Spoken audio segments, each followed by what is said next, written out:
በስመ አብ ወወልድ ወመንፈስ ቅዱስ አሐዱ አምላክ አሜን። ሰላም ክርስቶስ ምስኹላትና ይኹን። ፍቑራት ስድራ እግዚአብሔር ናይ ማሕበር ሐመረኖ ተራድኦ ቻናል ተኸታተልቲ ከመይ ቀኒኩም? እግዚአብሔር ይመስገን ኢልና ክነመስግኖ ነቲ ቅዱስ ፍቃዱ ይኹን አሜን። እሽምባር ፍቑራት ስድራ እግዚአብሔር ለዛሬም እግዚአብሔር ቢወድና ቢፈቅድ ጉዞ ወደ እግዚአብሔር ካብ ዘለና አቡነ መጽሐፍ ካብ ዝሓለፈ ዝቐፀለ መበል 17 ክፋል ክነንብብ ኢና። ሰናይ ምድማጽ።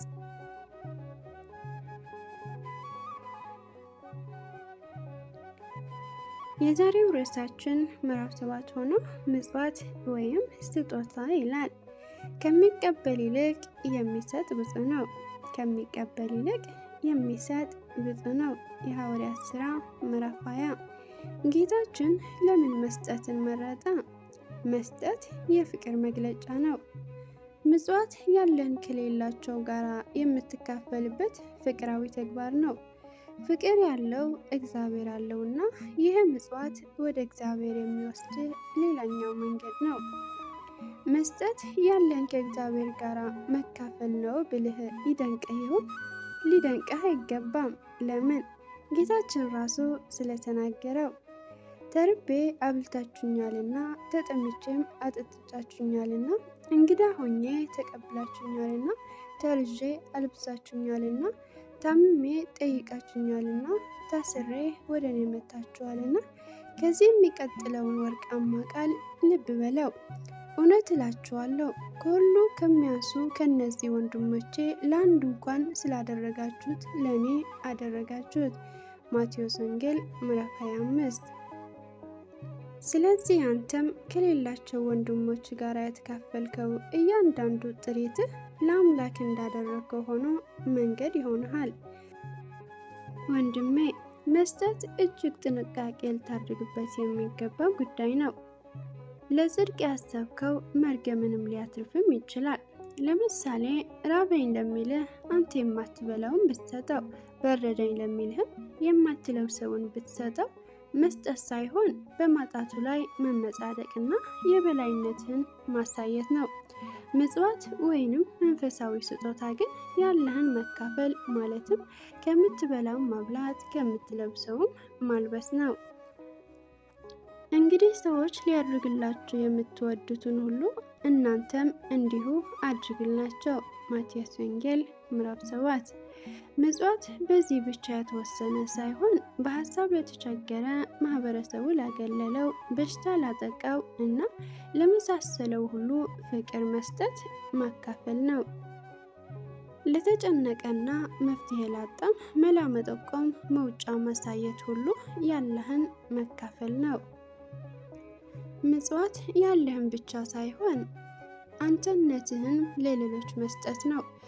ለራሱ ብቻ በመኖር ከክርስትና ጀርባ የቆመ ሰው መቀበልን እንጂ መስጠትን አያውቅም። ለራሱ ብቻ በሚኖር ከክርስትና ጀርባ የቆመ ሰው መቀበልን እንጂ መስጠትን አያውቅም። ራሱን ያገለለው ደግሞ አይቀበልም፣ አይሰጥም። ማህበራዊ ህይወትን በግርድፍ የሚኖረው የሚቀበል የሚሰጥ ነው። ክርስቲያን ግን መቀበሉን ሳያስብ የሚሰጥ ነው። ክርስቲያን ግን መቀበሉን ሳያስብ የሚሰጥ ነው።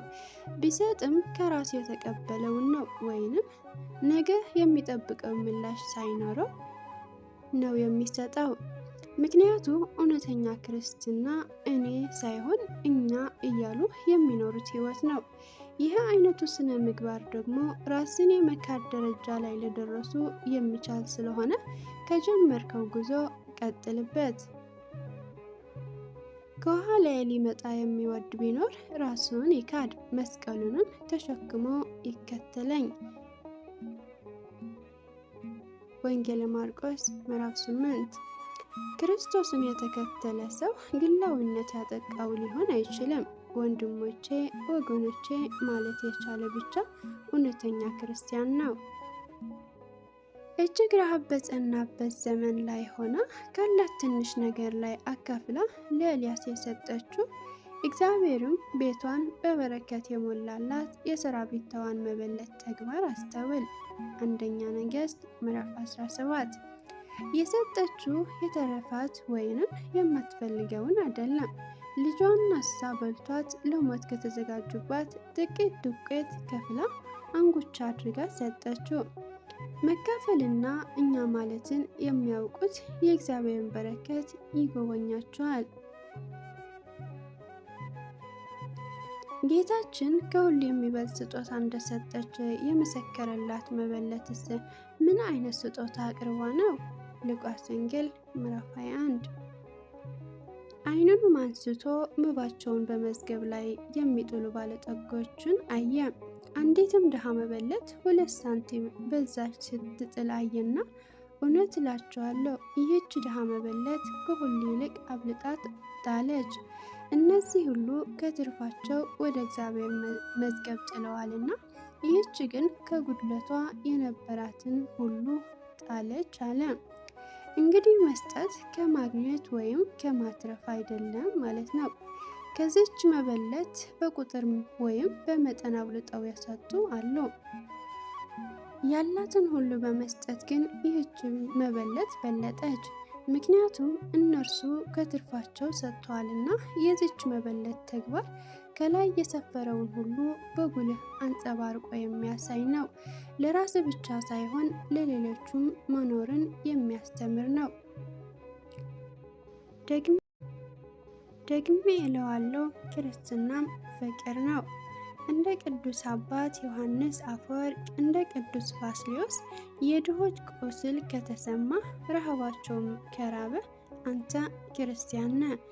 እስከ መስዋዕትነት ለመድረስ ከችግረኞች ጎን ከቆምክ፣ የሚያስፈልግ ሁሉ የሚያስፈልጋቸው መሆኑ ካመንክ እውነትም የክርስቶስ ተከታይ ነህ። እግዚአብሔር የስጦታህን ብዛት ሳይሆን ምንጩን እንደሚመለከት ተምረሃልን? ለጋስነትን ለማሳየት ከሚደረግ እልፍ ምጽዋት በፍቅር የሆነች 1 ሳንቲም ልዩ ስፍራ አላት። የምትሰጠውንም ሰው ስጦታህንም እየወደድክ አድርገው። ካንተ እንዲወጣ ብቻ ወይም እንደ ግዴታ ቆጥረኸው ብትሰጥ ወደ እግዚአብሔር አይወስድህም። ደስ እያለ ለመንፈስ እርካታ የሚሆን ስጦታን ስጥ። በደስታ የሚሰጥን እግዚአብሔር ይወደዋል። በደስታ የሚሰጥን እግዚአብሔር ይወደዋል። እግዚአብሔር በደስታ የሚሰጥን ይወዳልና እያንዳንዱ በልቡ እንዳሰበ ይስጥ፣ በሐዘን ወይም በግድ አይደለም። ሁለተኛ ቆሮንቶስ ምዕራፍ 9። የተቸገረን ለመርዳት ስትነሳ በፍቅር ተገፍተህ ተነሳ። ራሱ ችግረኛው ሰው ከምትሰጠው ስጦታ ይልቅ ያሳየው ፍቅር ደስ ያሰኘዋልና። ፍቅር አልባ ስጦታ ብትሰጠው ግን የጠቀምከው እየመሰለህ ስሜቱን ታቆስለዋለህ። ስላለህ ወይም ከማግኘት የተነሳ የምትሰጥ ቢሆን ታናሽነቱን በሌላ ቋንቋ እየነገርከው ትጎዳዋለህ። ስለዚህ በልጁ ደስታ ለመደሰት የአቅሙን ሁሉ እንደሚያድግ ደግ አባት በፍቅር ደስ እያለ ስጥ። ለወንድም ያደረግከው ለእግዚአብሔር እንዳደረግከው ይሆንልሃልና። በዳዊት ዘመን የእግዚአብሔርን ቤተ መቅደስ ለመስራት ሕዝቡ ሁሉ ያላቸውን ሲሰጡ የነበራቸው ደስታ መጽሐፍ ቅዱስ ያስነብብሃል።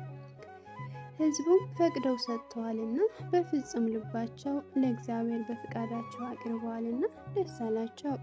ንጉሥ ዳዊትም ደግሞ ታላቅ ደስታ ደስ አለው። አንደኛ ዜና መዋዕል ምዕራፍ 29። ዳዊት ከደስታው ብዛት ከእግዚአብሔር ጋር የተነጋገረበት ይህ ቃል ደግሞ እጅግ ታላቅ ትምህርትን የሚሰጥ ነው።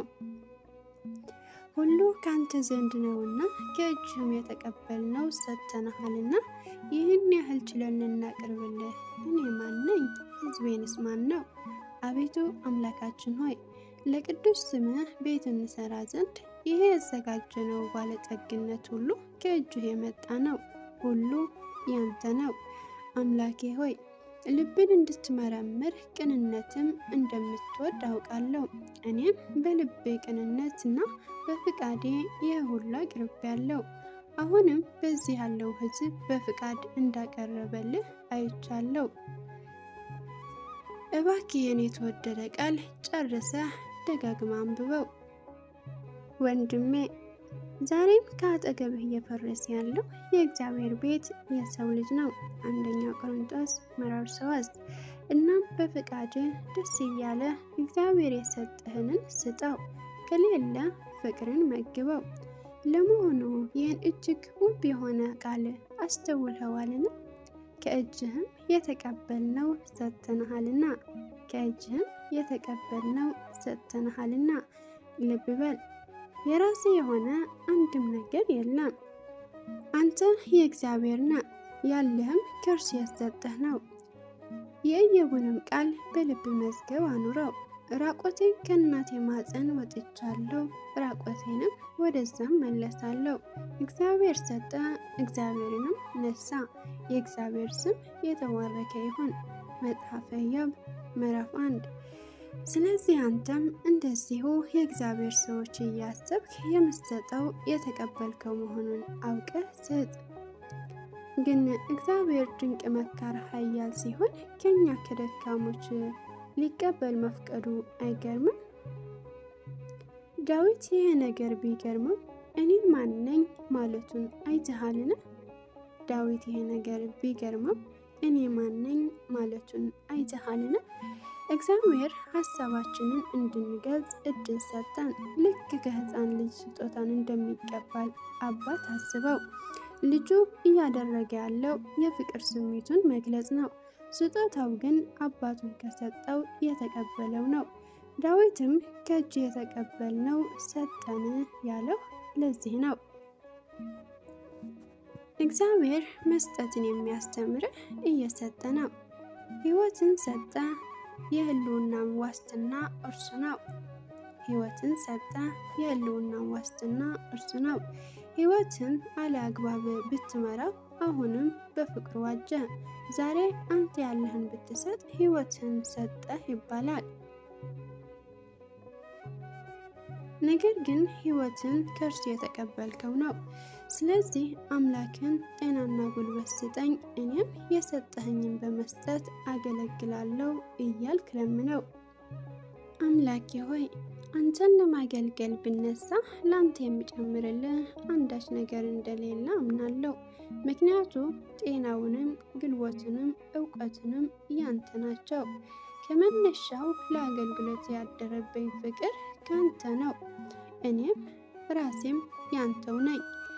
በሰጠኸኝ ሕይወት አንተን አገለግላለሁ። ለድሆች ለችግረኞች መጽናኛ እሆን ዘንድ አሁንም ቃልህን ስጠኝ፣ የሰጠኸኝም እንድሰጥ እርዳኝ በለው። እንዴት መስጠት አለብህ? ክብርን ለመፈለግ አትስጥ።